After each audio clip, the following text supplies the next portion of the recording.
Great. Okay. Hey, everybody. Welcome. I'm Amy Lang with Birds and Bees and Kids. And hi to all of you that are live with me right now. And hi to you if you are watching the recording. So today we're going to be talking about how to keep your kids safer online. And we're going to be doing that partially through the lens of talking with them about sexuality and how that will keep them safer online. So a couple things, I'm probably going to have to let people in the waiting room.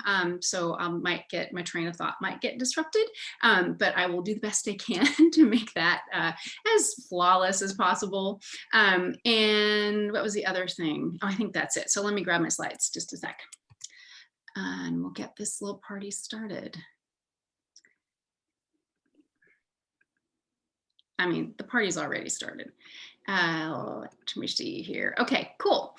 So here we go. Right now, I think it is a really super challenging time on multiple levels. And I know the amount of time your kids are spending online is pretty nutty. And I'm hoping that when we're done, you'll feel a little more confident and comfortable and have some skills that you can put to use that will make you feel better about their time online and actually make them feel better too, because kids don't like to feel out of control. And I think we all feel out of control right now. So before we get rolling, I want to start with a story. So my good friend Kim has two daughters and they're 4 years apart. And when her oldest daughter, the first week, so it was the first week of middle school, and they do this thing called best and worst at the dinner table in the evening. So it's like best part of your day and worst part of your day. So Arden does her best part, which no one can remember, because the worst part, she said, well, a boy showed me porn on his phone on the bus today. So they were, of course, surprised, and Arden handled it really well because her parents have been talking with her about what to do if she's exposed to that kind of thing. And so they had a really open relationship and conversation around that. So 4 years later, their other daughter, Alex, first week of middle school, playing best and worst when they get home, at dinner time. And guess what Alex's worst part of the day was? Same thing. Some boy, was a boy, showed her porn on his phone on the bus. So this was actually several years ago, and it has just gotten worse. So hang on one sec. I gotta let people in. It's just gotten worse over the years because kids have so much more access to the internet, which we'll talk about in a few minutes. And so we want your kids to A, not be the shower, right? Definitely not be the shower, and B, if someone shows them porn, that they are able to say, no, thank you. And we'll talk about refusal skills in just a little bit. That's one of the things we're going to talk about. So just really quickly, for those of you who don't know me, again, my name's Amy Lang, and my company is called Birds and Bees and Kids. And this is my family. That is my spouse, Carrie, and our kiddo, Milo, who is now 19. And I started Birds and Bees and Kids because of him. I'd been a sexuality educator for over 16 years, and I had assumed that I was going to be amazing at the sex talks when I had a kid. And when he was about 4, he was getting ready for a bath, and he grabbed his penis and he said, "Hey, mama, did you know?" And I stood there and I thought, oh, please do not tell me it feels good to touch your penis, because I got nothing. So I was really calm and I said, "What?" And he said, "I can see the veins in there where the blood goes." And I said, "Excellent, get in the bathtub." And that was the moment when I realized I had no idea how to talk to a 4-year-old, that I would rather talk to a pregnant 14-year-old girl. And I started doing some research, and I figured out like how and when we should start these conversations, which was like the fundamental question for me. And the other part of my background is that I have a master's degree in adult education. So while I'm sorting this whole sex talking thing out, had a brainwave, and I was like, oh, I can combine my two favorite things, talking about sex and teaching adults. So I did, and that was 14 years ago. Milo has gone from being completely mortified by my work to kind of using it as a point of pride, which has been really fun to see, although those middle school years were not pleasant for him. Okay, sorry, I'm just gotta peek in something. All right, remember, I gotta check the weight room. Okay, so that is me. I also just want to acknowledge that I am a white cisgender woman. I'm married to a man. I'm also liberal, I'm secular, I'm educated, I'm an American, and all of that influences how I see the world. And I believe that my job is to teach you research and evidence-based information that's going to help you help your kids rock this part of life and help you become their go-to source for sexuality education. And the other part of your job is to clarify your values about sexuality. And so you're going to hear mine. You might agree with me, you might not. It's your responsibility to figure out what's true for you and what you believe, and then to pass those beliefs on to your kiddos. I'm going to be using he, she pronouns. I'm working on using they, them pronouns. Sometimes we just need to use the he, she pronouns just for clarification or for clarity. I think that's it. So you ready? You ready for the fun? Let's do it. Okay, so let's talk about what we're going to talk about. So we're going to talk about what's going on. So we're just going to look at kind of the internet world for a few minutes. Then we're going to look at just how the sex talk can help your kids be safer online, how that influences their decision making and their experiences. Then we'll look at some really simple things that you can do that you can put into place pretty easily. And then I'll talk a little bit about how you can learn more from me. And then we'll do a formal Q&A. Feel free to ask me questions in the chat as we go along. I'll pause a couple times and just grab a couple of those questions. I may put you off till the end because chances are good that I might cover that in just in the body of the work or our talk. I use notes because we only have like an hour. Otherwise, we'll be here all night or all day. All right, let's see what's going to happen next. So while I'm teaching, pretty much everybody stops breathing, including me.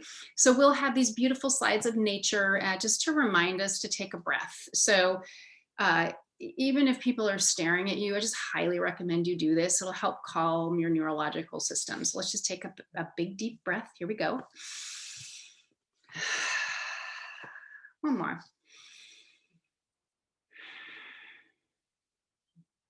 There. Soothe yourself. Thinky part of the brain comes back online so you can learn some stuff. All right, so let's do this. So as I said, my goal here is to help you become more comfortable and confident dealing with the online stuff, and then a little bit around also with the sexuality conversations. All righty, so let me ask you a few rhetorical questions. The first one is this. Would you let a preschooler wander around the grocery store by themselves? Probably not. Would you let a 6th grader take the city bus, if that's a possibility for you, into the downtown area on their own, let them wander around and have an afternoon or an evening experiencing downtown? Would you let your sophomore in high school hop on a plane and go to Paris and just wing it in the lovely city of Paris? I'm guessing that your answer to all of those questions is no, especially the Paris one, because no, they're not allowed to go to Paris without you. That's just wrong. So the reason I am asking you these questions is because we need to reframe how we think about the internet. The internet is a place. So think about the words we use when we're talking about the internet. We say we go online, right? We're going somewhere. We say it's the World Wide Web. So it's the world. The world is a place. And we need to use the same kind of caution and concern that we do when we're teaching our kids how to be out in the world. By the time, Milo was like, I don't know, 5 or 6, he could wander around the grocery store somewhat, like in the aisle with me, or maybe make a loop. By the time he was like 8, he could just go anywhere he wanted because he knew how to be safe in the grocery store. He knew how to get help if he needed it. So we need to teach our kids the same way that we do about being out in the real world, the same kinds of guidelines and things, but they're a little different when they're online, because remember, they're in a place. They're in a place. And my main concern, because, sexuality educator, is the P word, the porn. This is my big concern. It should be one of your biggest concerns, because your child will not make it out of childhood without being exposed to pornography. It is not possible. It is everywhere and it stinks. It is not good for kids. I don't need to tell you that. I know you know that. And so for me, when we're looking at that online world, the place I want your kids to be comfortable, confident, safe, and know what to do when they see it is this pornography exposure. So, for most of us, we had to work at it to see porn. I mean, like, we knew that Audrey Shapiro's dad had, Penthouse magazine underneath the bed. Like, we would access that.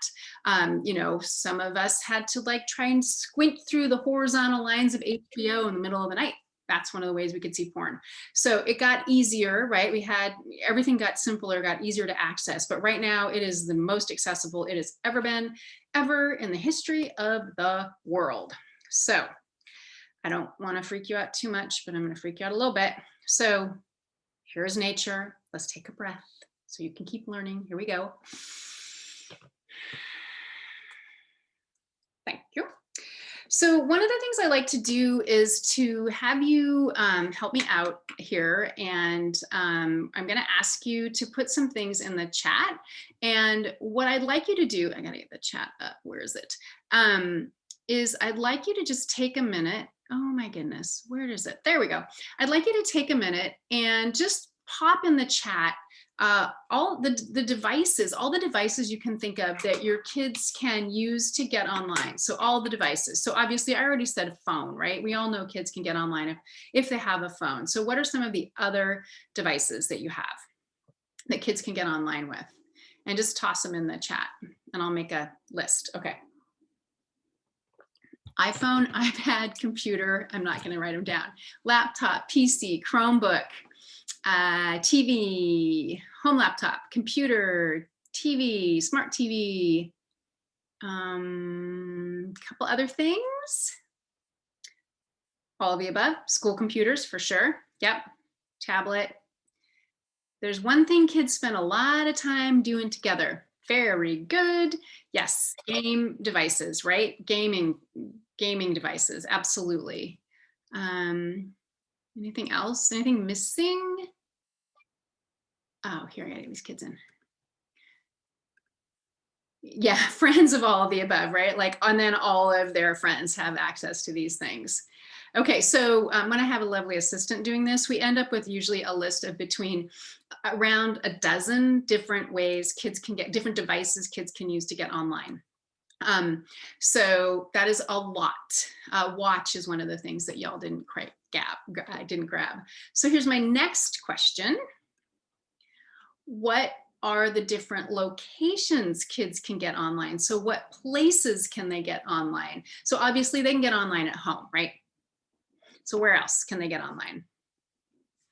Home, school, grandma's house. Yeah, thanks, Peggy. Everywhere, friend's house.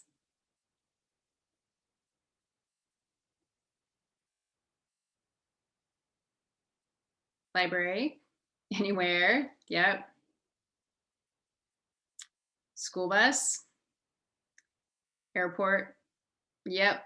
Cafe, yep, that's the answer. They can get on anywhere and everywhere. And so when we look at this, where they have a device to use to get online, pretty much at their disposal, pretty much everywhere they are, and they can get online anywhere. That's a lot. That's a lot of places. That is a lot of devices. And that obviously increases their risk a ton. So don't worry, we're going to talk about how to decrease their risk. But I just want to paint this picture of the internet as a place. They have multiple ways they can get online, and they can get online anywhere and everywhere. Anywhere and everywhere. All right, so let's do this again. Did you notice I had a bird? Now I have a bee. Clever. All right, here we go. All right, so let's look at what happens when your kids really have a good solid communication with you about sexuality, love, and relationships, about the birds and the bees. So I just want to talk about just kind of generally what we see when they know what's what in this department. So first of all, their curiosity is satisfied. So they are less likely to go look stuff up on the internet if they know that they have you as a go-to source, or they have books and things at home that are safe for them to use to access. Because their curiosity is reduced, they're also going to be more likely to like do what Arden and Alex did, where they were both like, no thanks, because they already know what it is. They don't want to look at it. If you're talking about it, then they're going to be more likely to come to you. If they have questions, they're going to be way more likely to let you know. So those girls knew that they could tell their parents what was going on because they knew they wouldn't get in trouble. And the parents had already been talking to them about both pornography and sexuality. And they like knowing more than other kids. They like to be in sex educated. It feels good to them. So the other piece is that it will establish you as the expert go-to source if you're talking about this with them. So when Milo was in 5th grade and they did sex ed, I of course was dying to know how it was going, but I practiced being chill. And so a few days in, I finally said, "So how's it going?" And he said, "Oh, Mama, you cannot imagine the questions these kids have." And I've said, like what? And he's super tight-lipped, so he wouldn't really tell me. But the thing I noticed as the weeks went on, he got more and more like puffed up. He got more puffed up because he felt empowered with that knowledge. He felt good about himself. He liked being kind of the expert in the class. So for me, this was really important. And when kids feel better, they do better. So I believe, that knowledge is power thing. I actually believe that knowledge is empowering. So when our kids are empowered with this knowledge, they feel better, they do better, they're going to be better able to handle the world around them. And when it comes to sexuality and relationships and dating and all that stuff, they're going to do better because they feel better. And frankly, the more you know, the more you practice this, the more information you have, same deal. Knowledge is empowering, and empowered people make better decisions, do better, feel better. So I just want to remind you of some things. So this may sound familiar to you because this is still going on. Kids talk to each other, like they talk on the playground. Several years ago when Milo was in the 2nd grade, one of the moms of a girl in his class called me and she said, "So last night, Olivia stood in front of the television and announced, 'I know what sex is.'" And she said, "We just said what?" Because they were really surprised to have her say this. And she said, "Sex is when you kiss with tongues." And they said, "Great, thanks for sharing. Where did you hear that?" And she said, "Oh, 4th grade girl at recess." So these kinds of rumors are still out there. This, of course, is still happening. Kids, of course, talk to each other about this part of life. And so ideally, if she had already known about sex, she would not have believed that. And she was definitely testing the waters, right? And to see what would happen. And so, I talked to the mom and said, need to get that gal straightened out.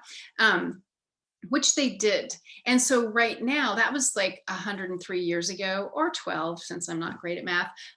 So it was a long time ago. And now the communication that's happening on the playground is different. It's more explicit. And then especially if the kids get older, they're going to be exchanging links and that kind of thing. So the game, the I'm not good at sports analogies, but like the playing field has changed and the game has changed. So when you are talking with them, again, that makes you the expert, right? They're going to be way more likely to do what she said. Like she might have come home and said, okay, this fourth grade girl said that sex is when you kiss with tongues. What is that, right? That's a very different question and a very different circumstance than saying sex is when you kiss with tongues. So one of the risks you do run if you are really open with your kids is that they may be little sex educators. And yeah, this can be uncomfortable, but at the end of the day, you need to decide, would you rather have your kid be the kid that knows the stuff and says to another kiddo, yeah, not so much. You might want to check in with your parent about that because that is wrong. I personally wanted my child to have that information. I wanted him to be the smartest kid on the playground because, again, it's empowering. They're going to be less likely to fall for misinformation. They're going to be more likely to say, hey, I saw this freaky thing. Like, what am I supposed to do about it? That sort of thing. So your openness leads to their openness. And I do want to say this is not perfect. Like I can't guarantee that this is going to happen, but what we're looking for is a higher likelihood that they are going to see you as that go-to person and let you know when something icky happens to them. Alrighty, let me see what else that we got here. So I do want to just say a couple other things, especially about this sources and messages. Like this is really about you, this piece of our time together. We come into this conversation with a whole lot of information. Like we know the good stuff, the bad stuff, the in-between stuff. We know, how amazing sex can be. We know all the crappy stuff, and then we have our baggage around it. And so one of the things that I think is really important to do is to, if you have someone you're parenting with or a good friend, or even some Facebook group somewhere, where you can just talk a bit about like where'd you get your information about sexuality and what did you learn and what kinds of messages did you get? Both, and primarily the messaging is around your values. So what were you taught? What do you believe now? What's going to happen when you do this is it's going to help you see what worked for you. And also with the messages, what you don't believe, which will help you clarify how you want to talk with your kids about this. And I know most of us did not get what we need. When I teach, when I can see everybody, I'll ask how many of you had parents who are really open about this conversation? And in a room full of 30 people, I'll get 3 people. So someday when I'm 80, I want to see 3 people raise their hands when I say whose parents did not talk to you about this. I want 3 hands to go up. So it's good to have goals, right? It's good to have goals. So when you do this piece of work, and this is some homework for you, A, it's really fun and interesting, and B, again, it will help you clear the path to doing this differently if there's some relief around having these conversations. And so, I do just want to back up just for a minute. So the kinds of information that most of us got were really around like nuts and bolts, like what goes where, and this really negative message around like, don't get pregnant, don't get an STI, don't get HIV, don't do it, right? So that negative messaging isn't going to serve our kids. So it's really important that you find a way to flip it and talk about and start with the positive parts of sexuality. Because when we talk about sexuality as sex is something people agree to do, they want to do it. It's pleasurable. It's a really cool, important part of life. And it's kind of can be complicated. We're setting our kids up for this expectation that it is a healthy, wonderful, a normal part of life. And with the porn prevention piece, when that is the expectation and we're talking about consent and that sort of thing, it makes it a lot easier to say to your kid, hey, and there's this thing called pornography, which is videos of people having sex, and it's not okay for kids because it's adult stuff. And so like they have some context for just sexuality, healthy sexuality and gender, and then this piece around pornography. Oh, thank you. You're welcome. Breathe. All right. So I just want to take a minute. Does anybody have any questions about what we've just talked about? I am going to go into like just really quickly about getting the party started and that kind of thing. So if there's anything else, data allowance. So just take a second. I'm going to drink some tea too, and I'm going to watch clock. All right, and I think I got everybody in. Okay, we'll throw the questions in there. So let's take a breath. So some of you folks have spent time with me before, and so this is going to be a little refresher. And I believe that like the first time you hear something, you learn so much. And then especially with this, if you hear it again, you're going to pick up some new things. So first of all, the big question is, when should we start these conversations? And so when I was doing my research and trying to figure out like what's the ideal time, I ended up looking at teen pregnancy statistics. And I was like, oh, okay, who's got the lowest teen pregnancy rate in the developed world? That would be the Netherlands. And so I was like, alrighty, what are they doing? Because I want that in my family. I want that for my kid. And so what they're doing, the main thing is that they have comprehensive sexuality education from kindergarten all the way through. So there is no not knowing. Culturally, everybody knows about sexuality, consent, healthy relationships. And so I took that to heart. And so the ideal time to start the conversations is 5, which is young, but let me explain why it's 5. 5-year-olds are super curious, so they're really open to the information. They're not judgmental. They don't know there's anything yucky, bad, embarrassing, or bad, good. They don't know anything about sex, right? They don't know it's amazing or wonderful either. So they're a blank slate. They still see us as like the expert in everything, so you should definitely capitalize on that. They are exposed to older kids. They're online more now because we give them a little more access because they're older. And then the other couple of reasons is that it's just easier on you. Your 5-year-old's not going to notice your sweaty upper lip while you're like reading a book with them, or you're like gearing up to talk to them about something. Your 10-year-old is going to notice the sweaty upper lip and the gearing up. So 5 is ideal. That gives you a ton of time to talk about everything. But I know, I remember I looked at how old your kids are, and some of you have older kids. So just because 5 is ideal, it does not mean, basically you're screwed, right? No, it does not mean that. So the good news about talking to an older kid is that they're going to understand what you're talking about way quicker. You're not going to have to read the same book 16 times. So they're going to get it. They're going to get it more quickly. So that means sort of fewer conversations about the same things over and over again. They are really ready to know. Even if they tell you they don't want to know or they know it all, they don't. And they're not in charge of this. It's your job to be talking with them. So a couple of tricks with older kids is just to say, hey, if you haven't started, just say, hey, you're old enough now for us to start talking about this. And so you might like it, you might not like it, you might be uncomfortable, I might be uncomfortable, but it's a really important part of life. And you've kicked the door open. If you have entered these sex talks doldrums, then you just kick the door open again. You say, oh my God, we stopped talking about this. We need to start talking about it again. You're hitting puberty, you're heading into middle school. Kids are gonna start dating and talking about this a lot. I know they already are. So let's make sure you're the smartest kid in the room when it comes to this topic. Kids will push back. So what? You push right back at them. It is not their job. It's not their job to ask you questions. It's not their job. They don't get to decide if you have these conversations. That's your responsibility. And the last thing is this, your kids need to know the basics of everything by the time they start middle school.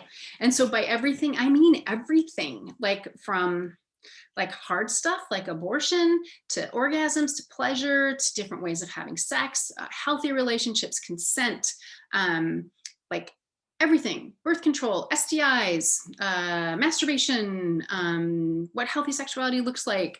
They have the right to know this. And the reason it's middle school is because that's when kids generally, everyone has a smartphone. That's when their interest is really peaking. It's really coming. It's really getting relevant. Kids start dating. And that curiosity is their hormones are like amping up. And so they're going to be more likely to seek out sexual materials and then share stuff with each other and talk with each other about it.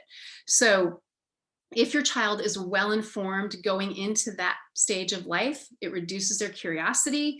Like I said, they're going to be more likely to say, like, I don't want to look at that, or no, thank you. They're going to have a different experience of it.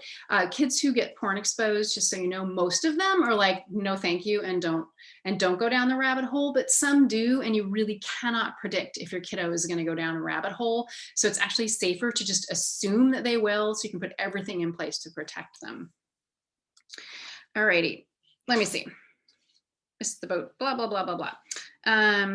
So again, you really do want to push on this idea of pleasure when it comes to sexuality. Peggy Orenstein, who wrote the books Girls and Sex and Boys and Sex, she says that sex is about responsibility and joy, pleasure and trust. So if you use that as the framework, it's really beautiful. Like the responsibility piece is respecting the parameters around, especially we're talking about the internet, like the respecting the parameters around how to be responsible when you're online. The trust piece is around not accessing that stuff that could really mess up their little minds about this stuff. And then of course you have to talk about pleasure, because people look at pornography because it's pleasurable to them, because it stimulates them, but it is not okay or safe for kids because it gives them so many wrong messages about what sex is, because it's not real, right? We're grown, we know that porn sex is not real sex. It's acting, it's like a cartoon. And so making sure your kids know what healthy sexuality looks like helps them understand, like, this is not real sex. This is not real sex. Okay. Oh, good. Nature. Shall we? Breathe.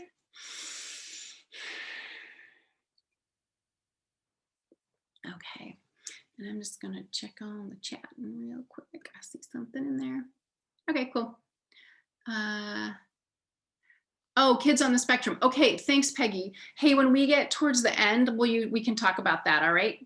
Oh, that answered that. All right. Got it. Yeah, let's do that at the end, okay? And feel free to remind me. You can unmute when we get to the Q&A part and offer your wisdom. Takes a village. Alrighty, so now let's talk about how to manage the online time to keep them safer. So first of all, this is the big thing. If you have not been talking openly about sexuality, and in particular, we're going to point this towards online safety. What I would say I would do is this: I would apologize and say, I'm sorry. I made a mistake. We haven't taken steps, or I haven't taken steps to protect you online. There's some really yucky stuff out there, and we should have done some things to make sure that that you wouldn't be exposed to this stuff, because it can be really confusing and scary. And they may push back, especially if they're older. They're going to be like, oh, I don't need that, and I'm fine online, and that sort of thing. They're not fine online, and they do need that sort of thing, which we're going to talk about in just a second. I'm basically talking about monitoring. The reason I want you to apologize is because when we apologize, when we make mistakes, two things: we're modeling, right? I'm sorry, I made a mistake. And kids lean into us. It makes us human, and they're more likely to listen to us when we say, I've made a mistake, I'm really sorry. So that is step one. That is the first thing. And you don't even have to do anything. Just like say, I'm sorry, made a mistake. Things are going to change around here. We'll get back to you about what that's going to look like. Because you want to prepare them, especially older kids, because they're not going to be happy. But it's not their job to be safe, keep themselves safe online. It's on you. All right, so here's some prevention ideas. They're mostly low tech. I am not a techie person, as you will soon find out. So just some ideas. So first of all, remember all those devices we just talked about.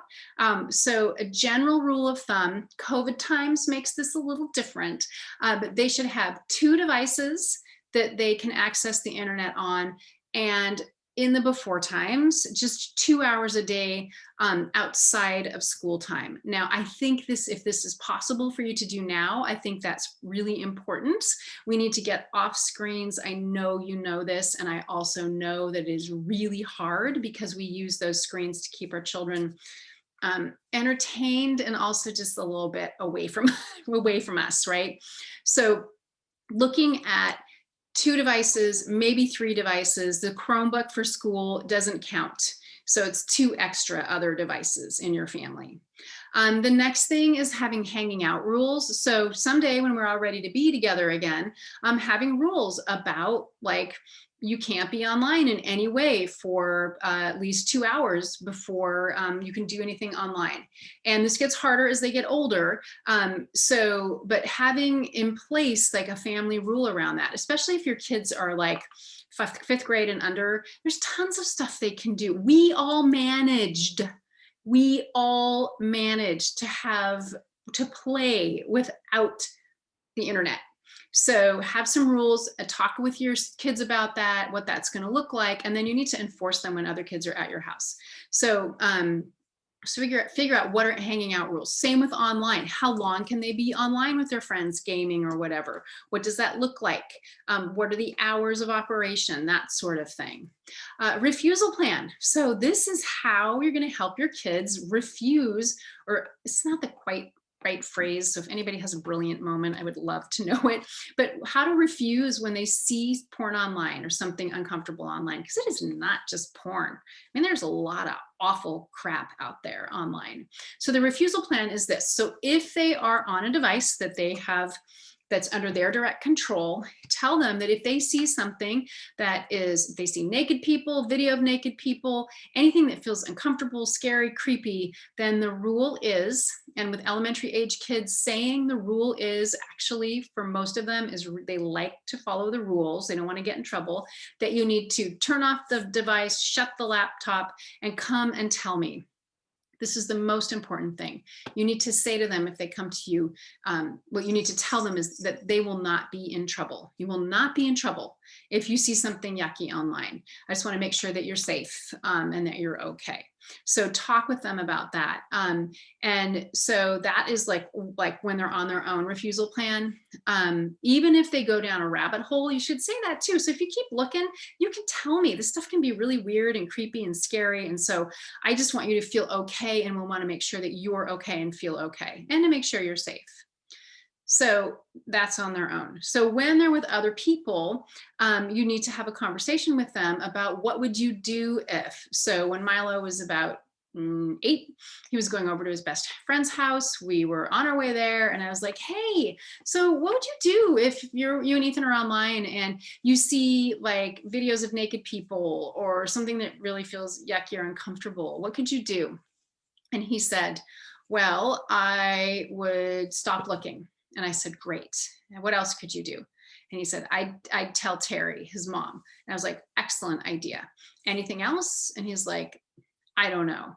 So I gave him some suggestions. I said, you could say, hey, I don't want to look at that. Let's do something else. You could say, hey, let's look at puppies. You could say, I want to go do something else. And if you do feel bad or scared or whatever, it's okay to say, I don't feel very good. I want to go home. And as you know, as a parent, if a child says to you, I don't feel good, I want to go home, you want that child out of your house because barfing. Right?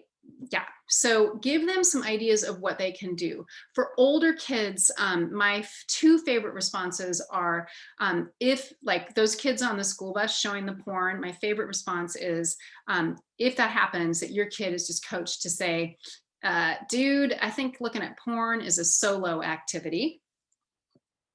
And then the other thing to do is have your kids set up with some links that are to funny videos, and they can just say, oh, hey, have you seen this? And they go right to a funny video and just completely redirect the other kiddo. They're dumb. They're not going to know what's going on. So the next thing is you need to have a period of time, at least in the week or in the day, where you turn it all off. No one is online. You are not on your phone, which comes to the next one. You're on self-control. No one's online. No one's gaming. no one's on a screen, you turn it all off. So maybe it's Sunday afternoon for a couple of hours. Maybe it's always an hour before bedtime. And again, everybody follows the same rule, right? All these rules, the turn it off rule applies to everyone. And then your own self-control, that's obvious. They're watching you. They're mimicking you. So if you can't have a conversation with looking at your phone, you're telling your humans in your life that the phone is more important than they are. So you might have to practice this some. It's challenging, again, for all of us because it's challenging times, but it was hard before. It was hard before. Okay. We're going to get a little more complicated. So you absolutely have to have parental controls and monitoring. These are the seatbelt of the internet. So let me explain what they are, because it can be kind of confusing. Parental controls block what your kids can see. They block where they can go. So it's usually search terms. And so when they are young, up until they are probably 7 or 8, it needs to be very tight. They can't go anywhere. And if they need to go somewhere, then you need to be there to open it up so they can go somewhere if they're doing some research or something like that. So really tight. As they get older, they should be able to go, you should open it up. And by the time they're about 7th, 8th grade, they should be able to go anywhere on the internet and look up anything. So that's parental controls. Monitoring is running in the background and it tells you where they're going. So if your middle schooler Googles boobs and ends up in boobtopia, then you're going to know that. Most monitoring programs give you a daily digest. You can check in on an app and you can see where they're going, and they'll ping you if they go someplace that you have, if they go someplace, like you'll know that because you'll be able to see where they've been going. Circle is a really great product. I will email you all of this stuff so you don't need to do anything. Don't go look it up, just hang out here with me. I'll email you the link to Circle and you get $20 off if you purchase it through my little app, my little link, I mean. So this is required. This is not optional. And maybe your kid would never Google this stuff. That's not true. They assume they will, but if you have a kid's friend comes over and they Google it, then you're going to be in this really awkward position. So this is about safety. So the next thing is doing a phone and app check-in. So you should have a rule when your kid has a phone, and they should not have one for a very long time, that you can check it anytime, and you want to look at the apps they have and have your kids talk to you about what happens on the app. Like have them show you TikTok, especially with older kids. So share accounts, and they will make their own accounts, and you're just going to have to just navigate this. And again, this is why talking with them about sexuality is so important. So they understand like why it's so important to have this information. And you can talk to them about, look, you've got this correct information about sexuality. If you go look at that, it's going to mess you up and it can be really confusing and it's just not true. And so openly talking with them about sexuality will help them navigate what they will eventually see. And we want them to feel empowered, right? Want to be puffed up like Milo, who knew all the stuff, and his poor classmates who didn't know anything. So again, sex talks are key to keeping your kids safer online. This is the goal, right? This is the goal. We want your kiddos to say, blech, no, thank you. And so let me just talk about the phones for a moment. So your child does not need right? We know the difference between a want and a need. We need to eat protein. We want to eat Reese's peanut butter cups. See? Your child does not need a fully enabled smartphone really ever, but until they are ideally a freshman in high school. Now, I know some of you are like, dear Lord, but here's the deal. Your kid can have a phone. We gave Milo a phone when he was in middle school. He couldn't go anywhere on it. He had it. He could text his friends, I think. He could call us. It was so he had a phone, so he looked, like it could fit in.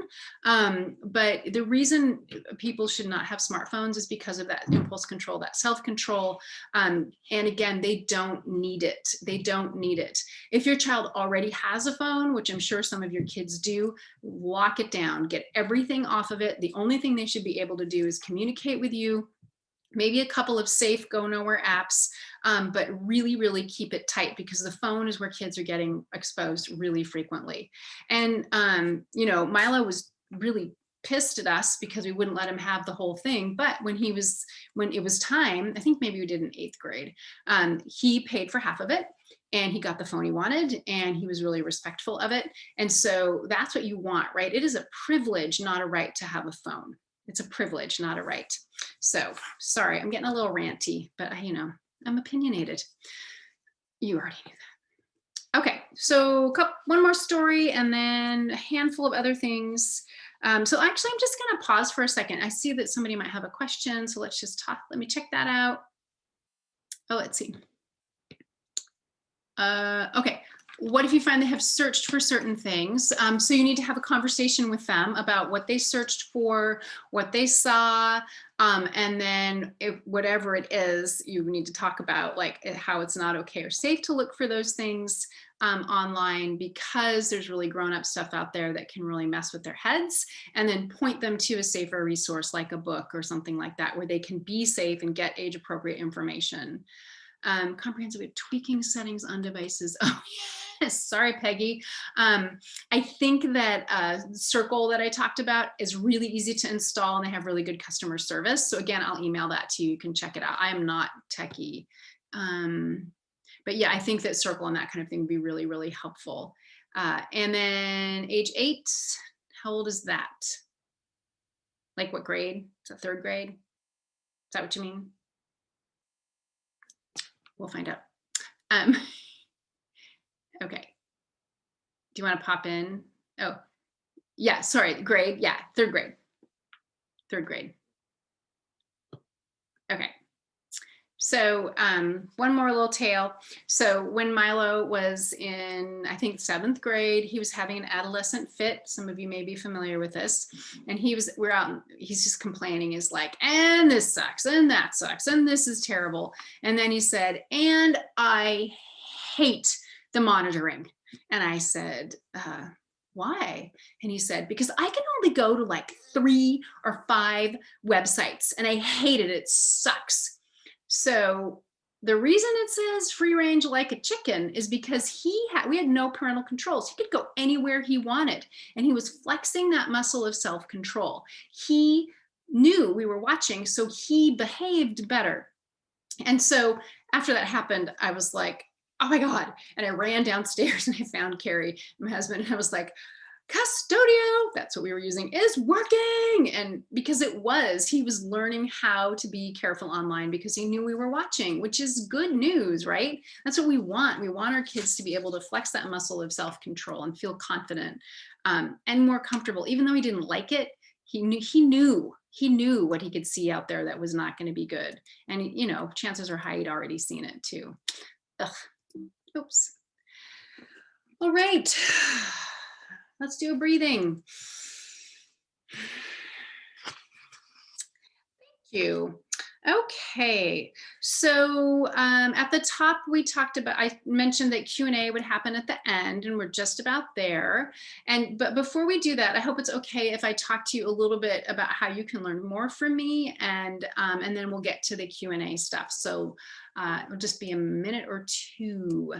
So if you are thinking I'm in trouble, or you're feeling overwhelmed, or you are behind in your conversations, I have the solution for you. It's the Birds and Bees Solution Center, and it is a one-stop shop, like a library of sex talk information, help, and support for you. And I'm actually gonna stick the link in the chat. We'll see how that goes. I got smart and look at that. The website is birdsandbeescourse.com. If you want to go and just peek in there while I'm talking. So if you are, if you're feeling behind, or like, I don't know what, or clueless, honestly, this is available day and night, 24/7. So if you're having a sex talk emergency, it is there for you. You'll be able to plan your conversations because you'll know what's coming. So if there's something that is particularly hard for you to talk about, you'll have actually the words you'll need to talk about that. Or if you need to get caught up, you'll be able to see where you like to fill in holes. So you'll stop feeling clueless and embarrassed and awkward about having the conversations. You'll remember, knowledge is empowering. You'll feel empowered. You'll feel puffed up, like Milo was puffed up. And generally speaking, these conversations will be easier. The sex talks conversations will be easier, and the conversations about being safe online, because you'll have what you need to feel rooted and grounded and solid, or more solid, in the conversations. So go check it out. It's birdsandbeescourse.com. Let's see. So just a couple things that are inside. So everybody always asks me, what do they need to know by when? Like, what do you need to talk to them about at each age and stage? So there's a video and a handout, what they need to know by when.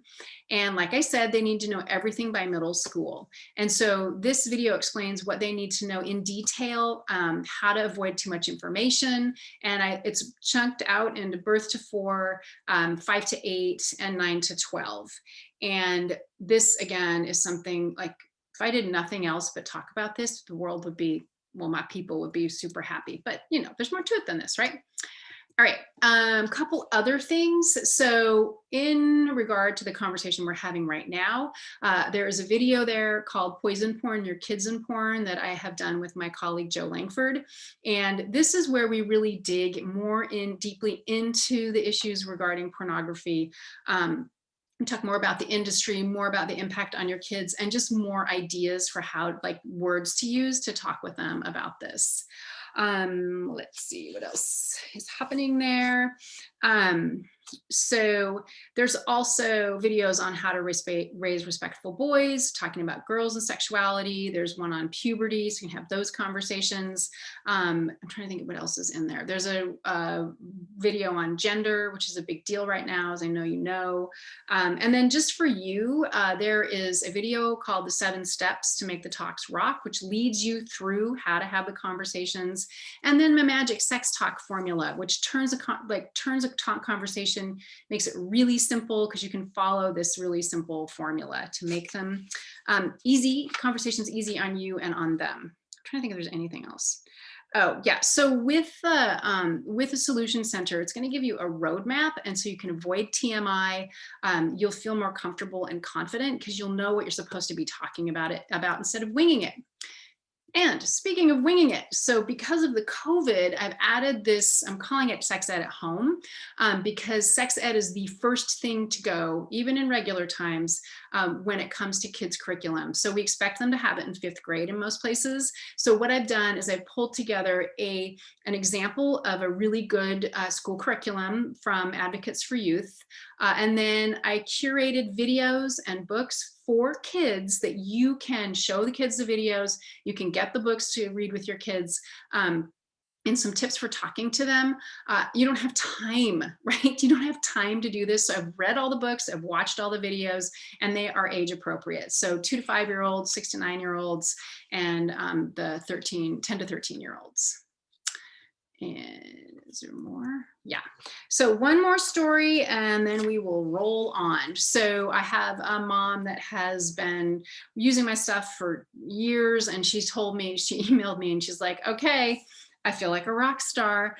So her 2 boys, 8 and 10, came home from school, ran upstairs, and the 10-year-old came down immediately. And she said, I'm like, well, she's washing the dishes or something. And he comes up to her and he says, Mom, hey, I have a question. And she's like, yeah, what? Innocently washing the dishes. And he said, what's a BJ? And she said, where'd you hear that? And he said, just some of the boys at school were talking about it. What is it? Is it like a sex thing? And she said, I took a big deep breath. And she said, thanks for asking. And she said, yes, it is. And then she explained very simply what it is, why people do it. And then she said to him, do you have any questions? And he said, nope, that is super gross. And off he went.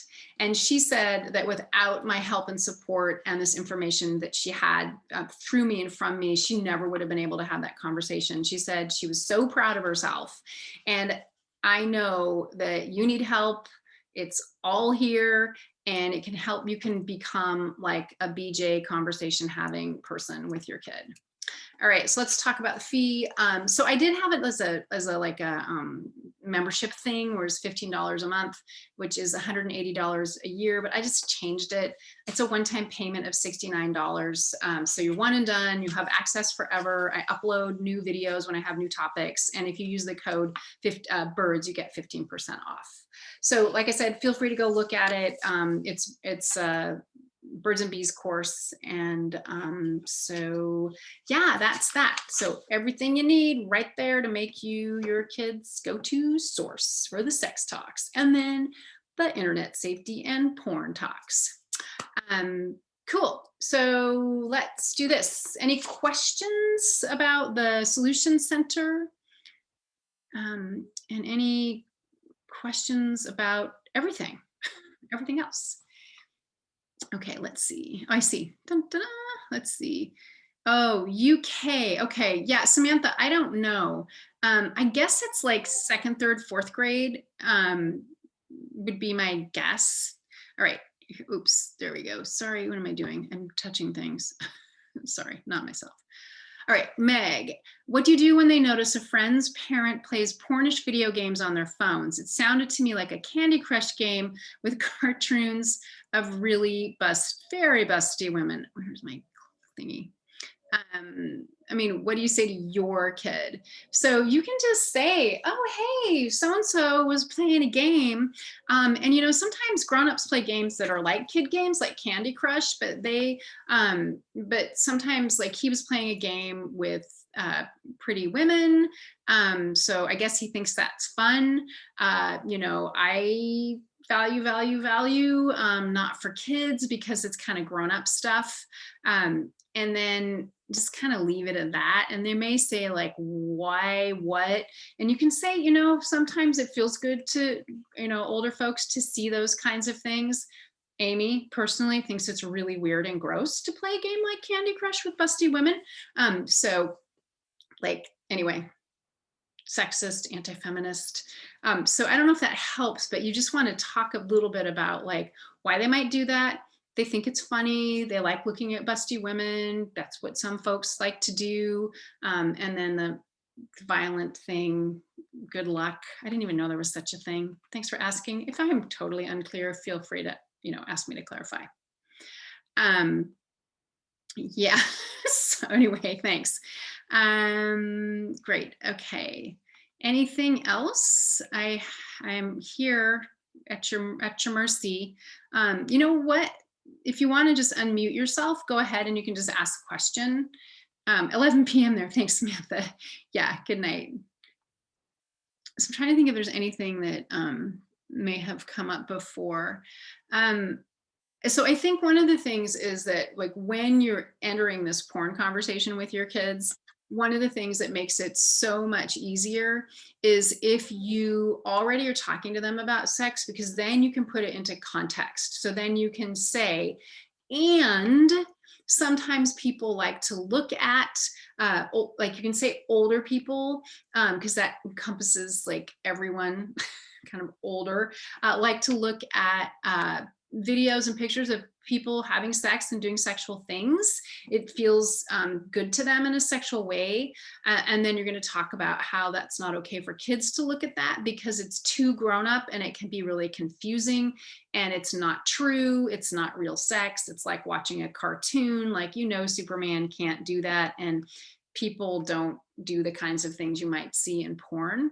And then reiterate the rule about if you do see it, you can tell me, you won't be in trouble. Because if your kid already knows what sex is and you're talking openly about it, again, it's going to reduce that curiosity. It's going to help them make a better decision when they're exposed. And remember, they're going to be exposed. Like, you don't get out of childhood anymore. And it happens innocently. I had a couple come in for a consultation because their 7-year-old had Googled horses and ended up seeing porn. So we talked about how to manage that. And then they left and I was like, porn, how do you get from horses to porn? So I don't recommend doing this, but if you feel like, you know, having some homework when your children are not around, Google horses, go to images and scroll down. Eventually you will see a horse with an erect penis. You cannot unsee things, just want to give you a heads up there. And then I think I clicked maybe 2 more times and I ended up seeing porn. So it was completely innocent, and that's how this happens. And that's why you need monitoring and parental controls, because they're not perfect, but the reason they knew she saw porn is because of the monitoring. You know, who would block horses, right? I wouldn't block horses unless you have a horse phobia or you're a horsist. Is that possible? I don't think so. So again, I just can't stress the importance of really getting these sex talks under your belt and feeling comfortable and confident, because it's going to lead to that comfort and confidence talking about the hard stuff, No pun. Okay. Anything else? I'm going to scroll back and see if I missed any questions. Oh, I think Peggy, I don't know if the person, let's see if the person who asked about kids on the spectrum, I'm scrolling back up here. Dun, dun, dun. Oh, I can't see it. Well, you know what? We all know kids on the spectrum. Peggy, do you want to let us know what you were going to talk about with that, with kids on the spectrum? You can unmute yourself, and I'll put this link in here again. I did unmute. Is it? Yeah, go for it. Okay. When my kids were young, I think it was the number of kids on the spectrum was 1 out of every 120. Mm-hmm. Last number I heard, it's 1 out of every 56. Yeah. Children. So it's clearly growing. My life's experience is I have 2 sons. One is on the spectrum, one isn't. The one who isn't is Mr. Social, very outgoing, very adept at it, always has been since the time he was little. Mm-hmm. The one who is on the spectrum, although spectrum really means it, but in his case, he wanted what his brother had, which was his ability to be socially outgoing, and it was always a struggle. Mm-hmm. So as he reached young adulthood, finding a girl to be interested in him was important, although that's not important to lots of other kids on the spectrum. To him, it was.